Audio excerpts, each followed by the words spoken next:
नाही यायचं माझ्या राज्यात, सांग तुझा देव कुठे आहे. येरुमाने काष्टी पाशाने सकाळी आहे वन माळी जे ते विठ्ठल विस्तारी राजनी सप्तही पाताळे भरुणी विठ्ठल व्यापक त्रिभुवनी विठ्ठल मुनी मानसी. शेवटी खांबावरीला मारिली आणि स्तंभी नारायण अवताराला आला. हो देवा आला, वाईट होतं पण फळ. आता बोला कुणीकडनं म्हणायचं शुद्ध बीजा पोटेन फळे रसाळ गोमट. मग असे अभंग घेतले तर बऱ्याच जणांना वाटतं ह्याच्यासाठी ह्याला बोलावलंय एवढा साधा सुद्धा अभंग घेतलाय वाटलं ना. आता कसं लावावं शुद्ध बीजा पोटेन फळे रसाळ गोमट. ऐका, कर्म नावाचं बी आहे, नाम नावाचं बी आहे आणि देव नावाचं फळ आहे. कळलं का? नामे तरिले कोट्यान कोटी, नामे तरला नाही कोण. सगळं पाठत नामच का गोष्ट खरी सुद्धा आहे आणि बळी सुद्धा आहे. नामच का चांगली गोष्ट आहे. माझ्याकडे बघा काही गोष्टी खऱ्याही नसतात आणि बऱ्याही नसतात. प्रकारे बागुल बुवा खराय ते नाही का लेकराला आपण समजावतो गप्प बस कोपऱ्यामध्ये भोकाड आहे. तुमच्याकडे काय म्हणतात त्याला? बागुल बुवा, बावा काय म्हणतात? खरा आहे का तो? बरोबर आहे का? प्रकार तो. काही गोष्टी खऱ्या राहतात पण त्या बऱ्या नसतात. मी उदाहरण देतो. माय मावल्या नागपंचमीला सणाला जातात वारुळाला. चल्ली बाया भावाला पूजायला. माझा भाव आहे तो. तिथं जातात, त्याला पुजतात काय, त्याला दूध काय ओततात, त्याला लाह्या काय टाकतात, कुणाला त्याचा फोटो काय घरात आणतात, भिंतीवर काय लावतात, कुणाचा नागोबाचा फोटो. मग ते सगळं असं व्हॉट्सअपचा स्टेटस काय ठेवतात, नागोबा माझा भाव आहे म्हणतात, मी त्याची बहीण आहे म्हणतात. आणि तोच तुमचा भाऊ ताईचं काय चाललंय पाहायला किचनच्या कट्ट्यावर निघाल्यावर मग पळायला जागा पुरते का? आणि म्हणे मी बहीण आहे त्याची. बहिणींनो जाऊ द्या, आजपासून तुम्ही माझ्या बहिणी. किती जणीला वाटतो सागर महाराज आपला भाऊ असावा? हात वर करा. घ्या ना हात वर. एवढा गोरा गोमटा भाऊ तुम्हाला फुकटात मिळतो. काय द्यायचंय का घ्यायचंय ह्याला? मी काय नक काय एक नाही. मी सांगितलं पाहिजे वड शिवण्याला माझ्या बहिणी राहतात. कीर्तन झाल्यानंतर प्रत्येक बहिणीने माझ्यासोबत फोटो काढायचा. मी तुमचा कोण आहे? भाऊ. आणि तुम्ही माझ्या कोण आहात? बहिणी. बहिणी कुणाच्या? भावाच्या. आणि भाऊ कुणाचा? बहिणीचा. दाजींना घाबरू नका, आवाज येऊ द्या तुमचा. बहिणी कुणाच्या आणि भाऊ कुणाचा? बहिणी कुणाच्या, भाऊ कुणाचा? अरे दाजींना घाबरू नका, आवाज येऊ द्या तुमचा. भाऊ कुणाचा? बहिणीचा. बहिणी कुणाच्या? म्हणजे 1500 रुपये कुणाचे?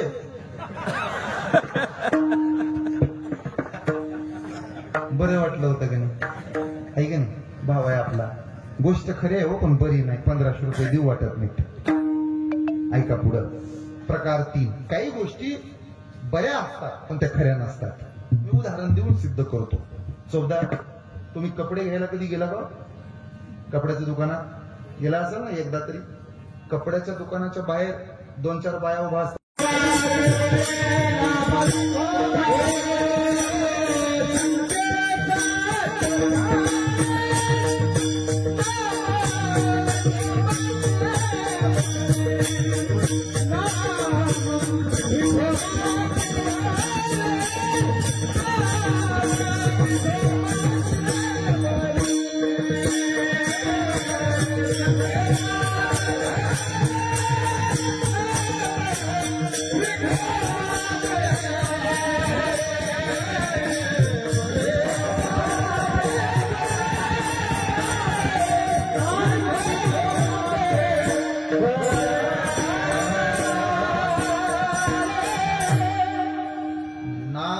असलं पाहिजे. तुका म्हणे खरी नाम विठोबाचे बरे. सातारा जिल्ह्यात मान तालुक्यात श्री गोंदवले नावाचे एक गाव आहे. श्री क्षेत्र गोंदवले. तिकडे ब्रह्मचैतन्य गोंदवलेकर महाराज राहतात. आमचं ते उपासना केंद्र आहे. आम्ही दर पौर्णिमेला गोंदवलेला जातो. आमचं ते आराध्य दैवत आहे. लहानपणापासून आम्ही तिकडे जवळचे असल्यामुळं. खरं तर आपला सोलापूर जिल्हा, आम्ही सोलापूर जिल्ह्यातलेच आहोत पण फक्त शेवटच्या टोकाला आम्ही होतो. त्यामुळे जरा आमच्याकडे दुर्लक्षच आहे. टोकाच आहेत ना 2-3 जिल्ह्याच्या बाउंड्रीची. पुण्याची माणसं म्हणतात हे सोलापूरचं आहे, सोलापूरची म्हणतात हे पुण्याकडचं आहे, ते बाकीच्या म्हणतात हे साताऱ्याकडचं आहे. ना घर का ना घाट का असं आमचं काम आहे. आता टोकावर आहे ना आपण. गोंदवलेला महाराजांचं भजन एक दिवशी सुरू होत. श्रीराम महाराजांवरती आळा आला. आमच्या गोंदवलेमध्ये तुम्ही भजन करता हे बरोबर नाही. राम काय तुमच्या बापाच आहे का त्याच्या समोर बसता? महाराज उठले. आतापासून नाही बसायचो रामाच्या मूर्ती समोर. भजन थांबलं. तुका म्हणे देत भजन प्रमाण काय थोडं पण जाळावे ते. उठले. गळ्यामध्ये मोठाली तुळशीची माळ होती, खांद्यावर विना होता. उठले, निघाले. मान नदीच्या किनाऱ्यावरती येऊन बसले. आकाश मंडप पृथ्वी आसन रमे तेथे मन क्रीडा करी. वृक्षवल्ली आमा सोय रे वनचरी. वृक्षवल्ली आमा सोय रे वनचरे. पक्षिये सुस्वरे आळवीती. वृक्षवल्ली आमा सोय रे वनचरे. वृक्षवल्ली आमा सोय रे वन. नाही गुण दोष अंगायेत. वृक्षवल्ली आमा सोय रे वनचरे. ब्रह्मचैतन्य गोंदवलेकर महाराजांचं भजन रंगलं. पाठीमाग काय झालं ऐका. श्रीरामाची 2.25 फुटाची उंची मूर्तीची आजही गोंदवल्यात आहे. धाकट्या गोंदवल्यात रामाची मूर्ती होती आणि त्या मूर्तीच्या डोळ्यातनं पाणी वाहू लागलं. रडू लागली मूर्ती. गोंदवले गाव एकत्र आलं. अरे पहा काय झालं, नामाची ताकद. रामाच्या डोळ्यात पाणी आलं. सगळं गाव पुन्हा महाराजांच्या विनंतीला गेलं. चला महाराज चुकलं आमचं चुकलंय. महाराज म्हणले आता आमचं चुकलं नाही, तुमचं चुकलं नाही, द्या सोडून. इथून पुढं नाम नावाचं बी लावा. राम नावाचं फळ तुमच्या आयुष्यात मिळाल्याशिवाय राहणार नाही. म्हणून शुद्ध बीजापोटी फळे रसाळ गोमटी. का हो महाराज कोणतं बी सांगता तुम्ही?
नाम नावाचं बी, देव नावाचं फळ, मुखी अमृताची वाणी, देह देवाचे कारणी.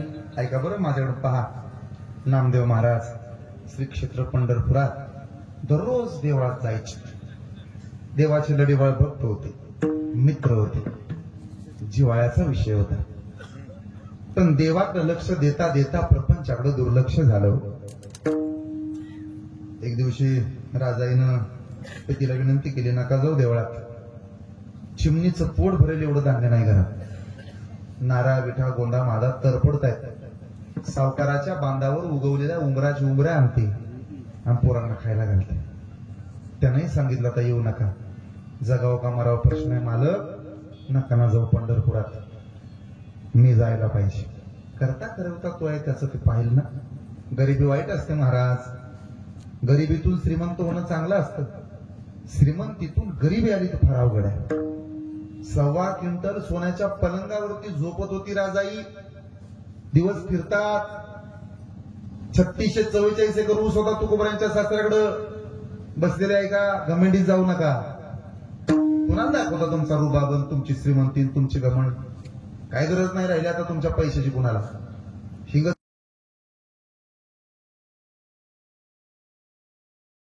स्वतः महाराजाच्या सासऱ्याकडे आपला 1 एकर ऊस आहे, तो बी 265, आणि त्याला बी पेटावल्याशिवाय कारखान्यात नाही तरी छतात काढतात आमचा ऊस आहे आमचा ऊस. होय, त्याला 500 रुपये द्यावा लागतात. काय श्रीमंत होती महाराजांची.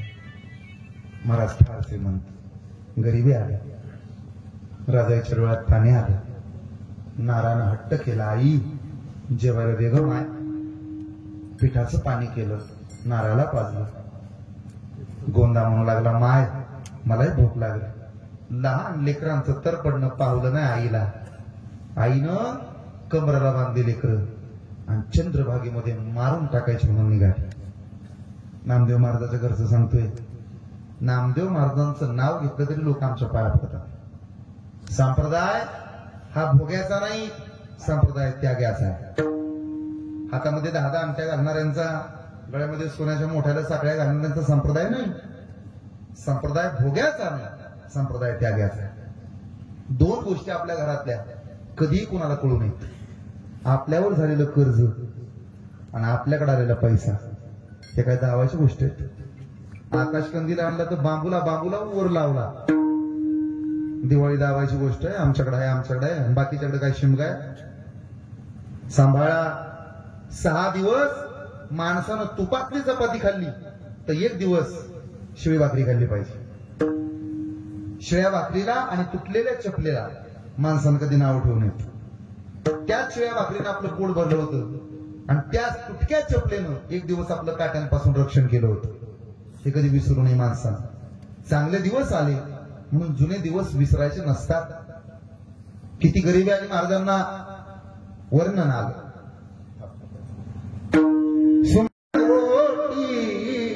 नामा वाळवंटी कीर्तन करी,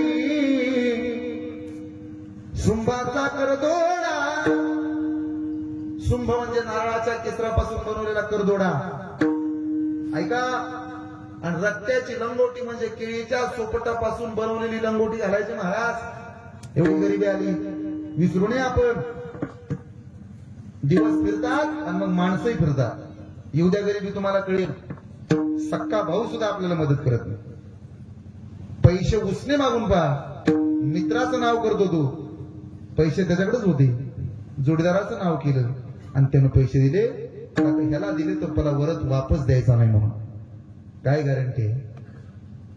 तुमच्या गरिबीत माणसं परकी होतात.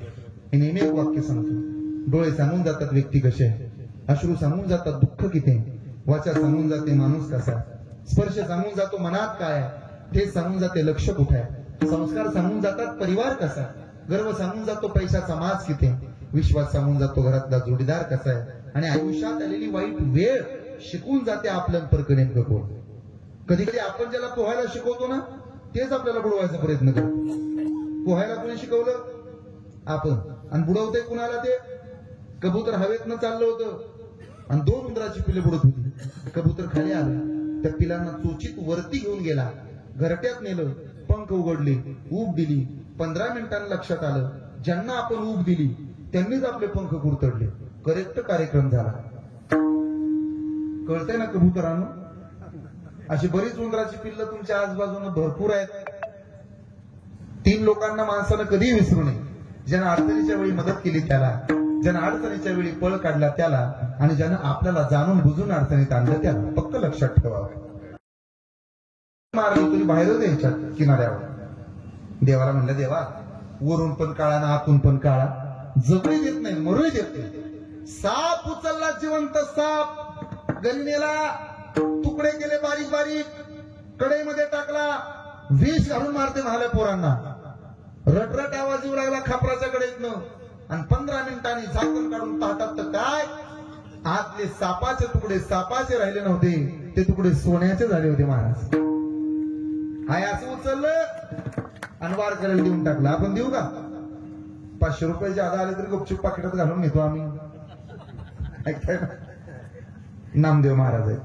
विषयी विरक्त जया नाही आपपर सर्वदा संतुष्ट सोयी व्यापक निर्धार धन्य जगी तोच एक हरिरंगी नाचे कोण नाचे मुखी अमृताची वाणी चरण तुमच्या समोर मांडले तिसऱ्या चरणाचा अनवार्यार्थ मांडतो पुढे जातो तुम्ही काळजी करू नका तुमच्या कीर्तनाच्या आचारसंहितेचा भंग होऊ देणार नाही मला रोज सवय मी महिन्याला 60 कीर्तन करतोय म्हणजे काय माझी प्रौढी म्हणून सांगत नाही कुणी गणित लावू नका 60 गुणिले 31 फक्त माझ्याकडे बघा ऐका ना फक्त आता थोडा वेळ राहिलाय अभंगाचे 2 चरण मला अभंग जर नाही सोडवला झोप लागत नाही त्यामुळे तिसऱ्या चरणाचा अनवार्यार्थ मांडतो जी माणसं आतून बदलतात त्यांच्याकडे देव स्वतःहून येतो पण जी वरून बदलण्याचं नाटक करतात त्यांना स्वतःहून देवाकडे जावं लागतं काशी करायला उदाहरण देतो पुतना मावशी माहित आहे का पुतना इथं वड्याच्या पलीकडे बंगला येते जाती झगा मागान मला बघा झगा मागान मला बघा झगा मागान मला बघा पुतनाच असते वरून बदलली तिला स्वतःहून कृष्णाचं घर गाठावं लागलं पण कुब्जा मात्र आतून बदलली कृष्ण घर शोधत शोधत आला कुब्जा कुठे राहते कुब्जा कुठे राहते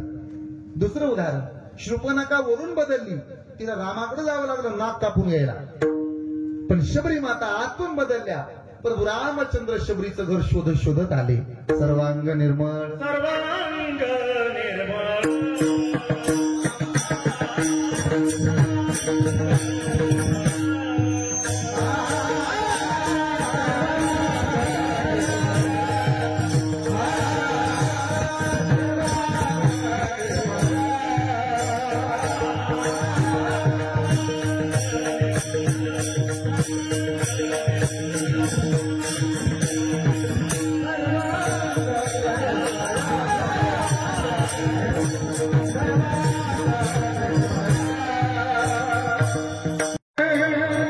सुंदर समर्पक चाल आणि योग्य वेळ सर्वांग निर्मळ गंगेचे एक वैशिष्ट्य आहे सगळीकडून निर्मळ आहे चित्त जैसे गंगाजळ साधू गंगेसारखा पवित्र असतो माणसाने गंगेकडून आणि झाडाकडून 1-2 गुण घेतले पाहिजे झाड लावणाऱ्याला पण फळ देतो आणि तोडणाऱ्याला सुद्धा 2 फळ बक्षीस देते ज्यानं झाड लावलं त्यालाही सावली आणि जो तोडायला जातो त्याला सुद्धा सावली ज्ञानोबरांची फार सुंदर उभी आहे मला वाटतं आपण गाडीला कट मारला एखाद्याने तरी शिव्या हाणतो त्याला कुठं संतन कुठं आपण काय ओवी सुंदर आहे अन्वयात आहे का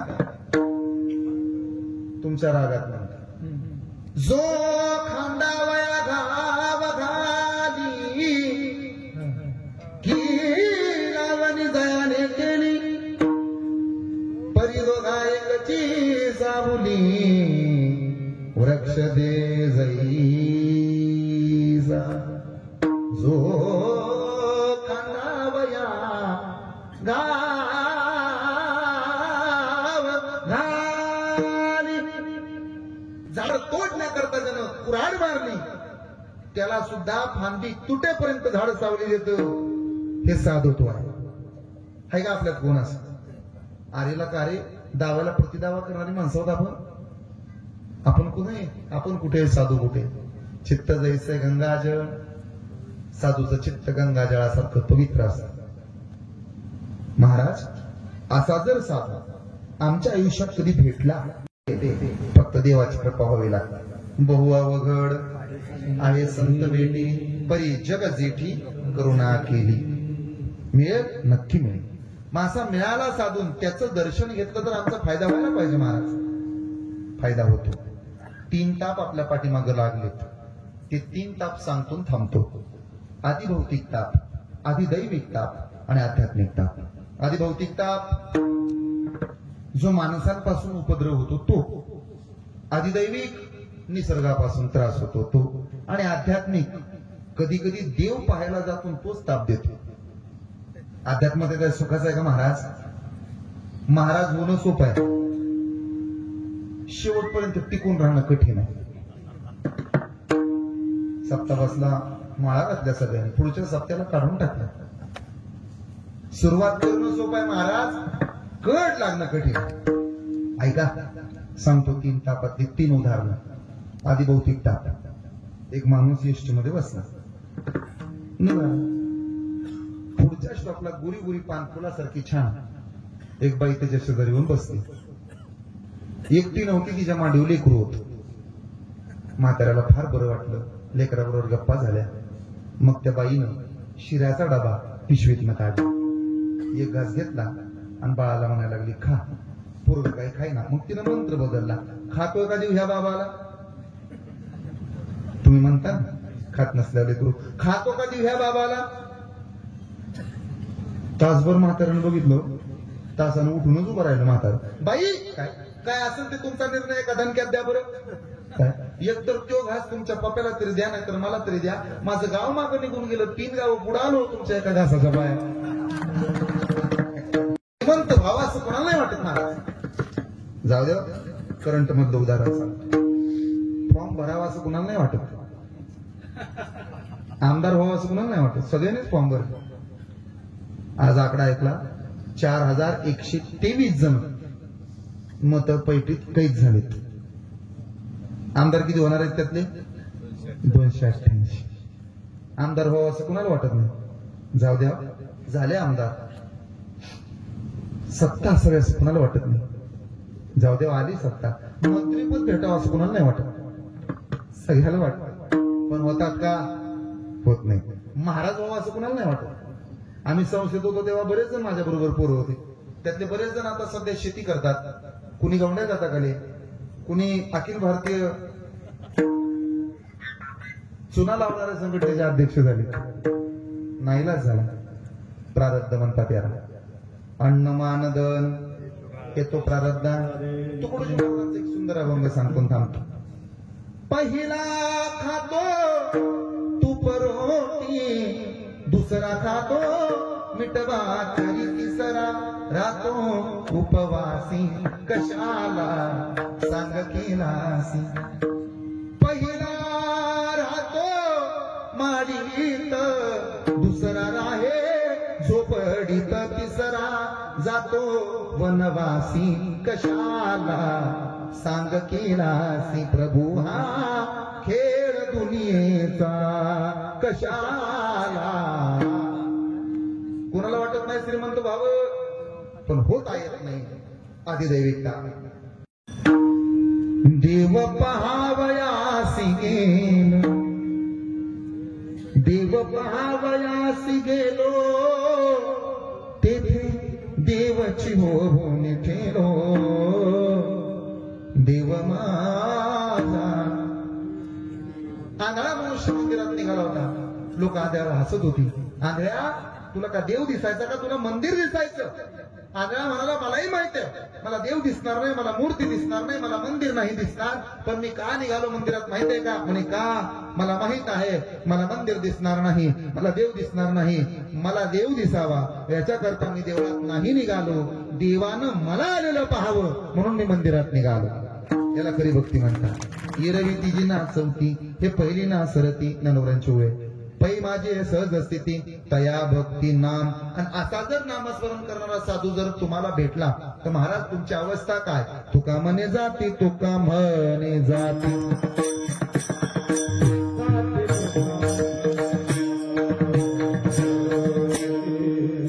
कशा बांधलीत मग? दर्शने विश्रांती, विश्रांती. विठोबा रघुनाथ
करायला चालू करा, फुलं वाटायला सुरू करा. या घरातील जे कोणी नातेवाईक आहेत त्यांनी थोडं जवळ येऊन बसा, जास्त कुठं आजूबाजूला असतील तर. आणि इको थोडा कमी करा, बसलेल्याने ऐका. तात्यांचं पुण्यस्मरण अभंगाची 4ही चरण तुमच्या समोर मांडली.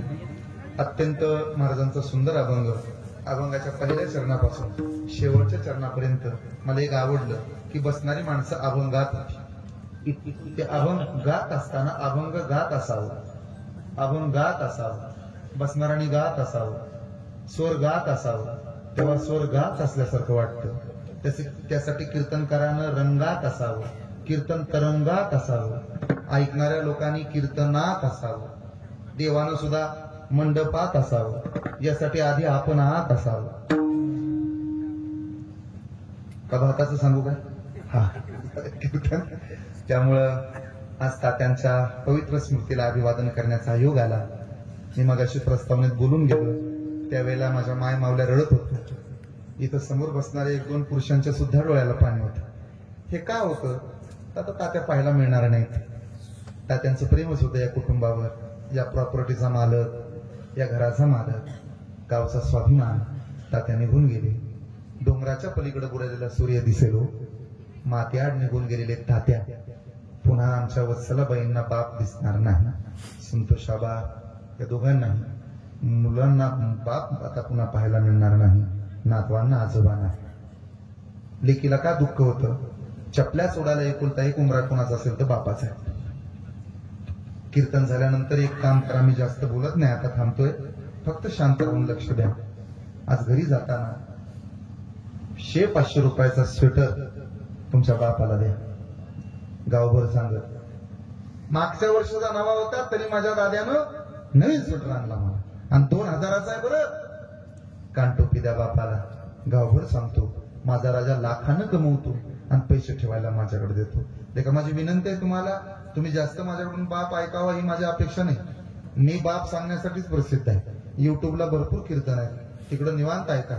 पण एक विनंती करतो तुम्हाला, मला तुमच्या घरच्या परिस्थितीचं काही देणं घेणं नाही, पण एक विनंती आहे. आता एखादा मोबाईल फोन तर बापाचा तिटकारा करू नका. फोन उचला, कुठे आहे म्हणून विचारल बाप, फोन ठेवून देईल एवढंच सांगा. अजून 4 वर्षानंतर तुमच्या मोबाईलमध्ये तुमच्या बापाचा नंबर असेल, पण त्याच्यावरून फोन करणारा तुमचा बाप नसेल. ना त्याचा आवाज ऐकायला येईल, ना त्याचा फोन येईल, ना त्याचा कॉल येईल. त्यामुळे जोपर्यंतच माणसं आहेत तोपर्यंतच जपा. म्हाताऱ्या माणसांना काय लागतं महाराज? तात्या म्हणजे घराचं कुलूप होतं. म्हातारा माणूस घराचं कुलूप असतं. ज्या दिवशी म्हातारा बाप निघून जातो त्या दिवसापासून घराला कुलूप लावावं लागतं. 2 भावाचं भांडण झालं तर बाप मध्यस्थी करतो, भावकीचा हसू होऊ देऊ नका, मी आहे ना. एका वाटण्या झाल्या पोरांच्या, वेगळी राहिली पोरं. म्हाताऱ्यानं काम करायची काय गरज आहे? हिंडून फिरून खायच्या दिवसात शेवटच्या श्वासापर्यंत म्हातारं काम करतं. ध्यानात राहू द्या, आपल्यावर कुणाचे जास्त उपकार असतील तर बापाचे. नांदाया जातील बाप बघतो टेकाकड, गेला काळजाचा गड डोंगराच्या आड. नांदाया जातील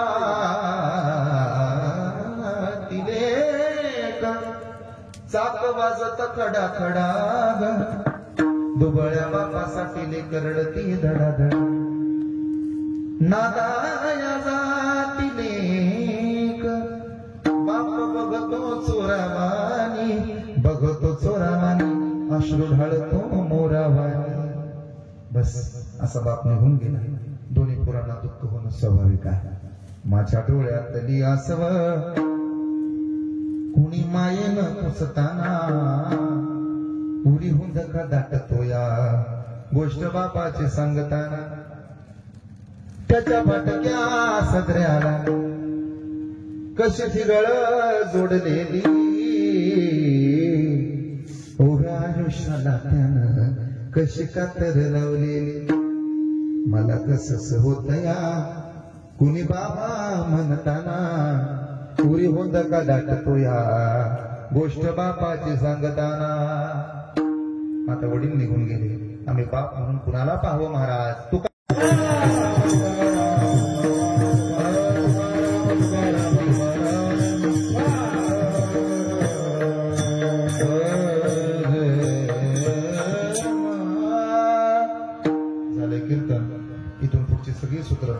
रत्नाकर दादांच्या हातात देतो. इथून पुढचं जे तुमच्या फड पद्धतीच्या नियमानं असेल ते चाले असतील तर चाली म्हणा, नसतील तर ते तुमच्या पद्धतीनं आता तुमचा निरोप घेतो, संकल्प सांगतो. तात्यांचं पुण्यस्मरण आज झालंय, ताट बसा. अंधश्रद्धा डोक्यातून काढून टाका. बरीच माणसं वर्ष श्रद्धाचं खात नाही, त्यांना माझी सक्त ताकीद आहे. तुमचं कोण खाईल? हितलं खात नाही, ढाब्यातलं कणाकण जाऊन हाणतंय. शेंबड्या बाया, पारुसाचारी, मिस्त्रीच्या पिचकाऱ्या, मसाला पापडा आणायला लावला, तिनं शेंबूड चुळून आणला आणि तोच हाणला गाठा गाठा. म्हणे मला वर्ष श्रद्धा चालत नाही. येड्या, एका बाजूला कीर्तन झालं, दुसऱ्या बाजूला स्वयंपाक झाला, मग ते अन्न पवित्र का अपवित्र बोला. त्यांनी ऐकत ऐकत स्वयंपाक बनवला, ते अन्न पवित्र का अपवित्र? माझ्या माय मावल्याने विठ्ठल विठ्ठल म्हणत चपात्या लाटल्या, अन्न पवित्र का अपवित्र? मग खाल्लं पाहिजे का टाकून दिलं पाहिजे? प्रसाद ग्रहण करा, जेवायला वाढू लागायला मदत करत जा. दुसऱ्याच्या पोटाची काळजी घेणारी माणसं देव असतात. तरुण पोरं नेहमी एक लक्षात ठेवायचं, एक असहाय्य करू. अजिबात कोणी कुणाच्या मनात अंधश्रद्धा आणू नका. चपल्या गेल्यावर म्हणते ती 7:30 जाते, ज्याची गेली त्याला इचरावं.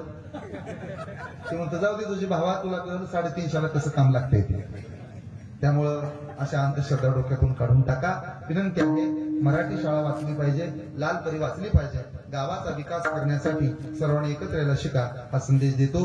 तात्यांना भावपूर्ण श्रद्धांजली अर्पण करून सेवेला पूर्ण विराम देतो. इथून पुढच्या सगळ्या सूचना आदरणीय रत्नाकर दादा कदम यांच्याकडे बहाल करतो आणि थांबतो. हे पहा, आज कृष्णाजी मारुती कवडे यांच्या प्रथम पुण्यस्मरणानिमित्त हरिभक्त पारायण सागर महाराज बोराटे. वास्तविक पाहता बोराटे महाराजांना आम्ही 4 महिन्यापूर्वी तारीख दिली, पण 10 वाजेपर्यंत 10 वाजले, 10:15 वाजले, लोक मध्ये येतात का महाराज, येतात का नाही.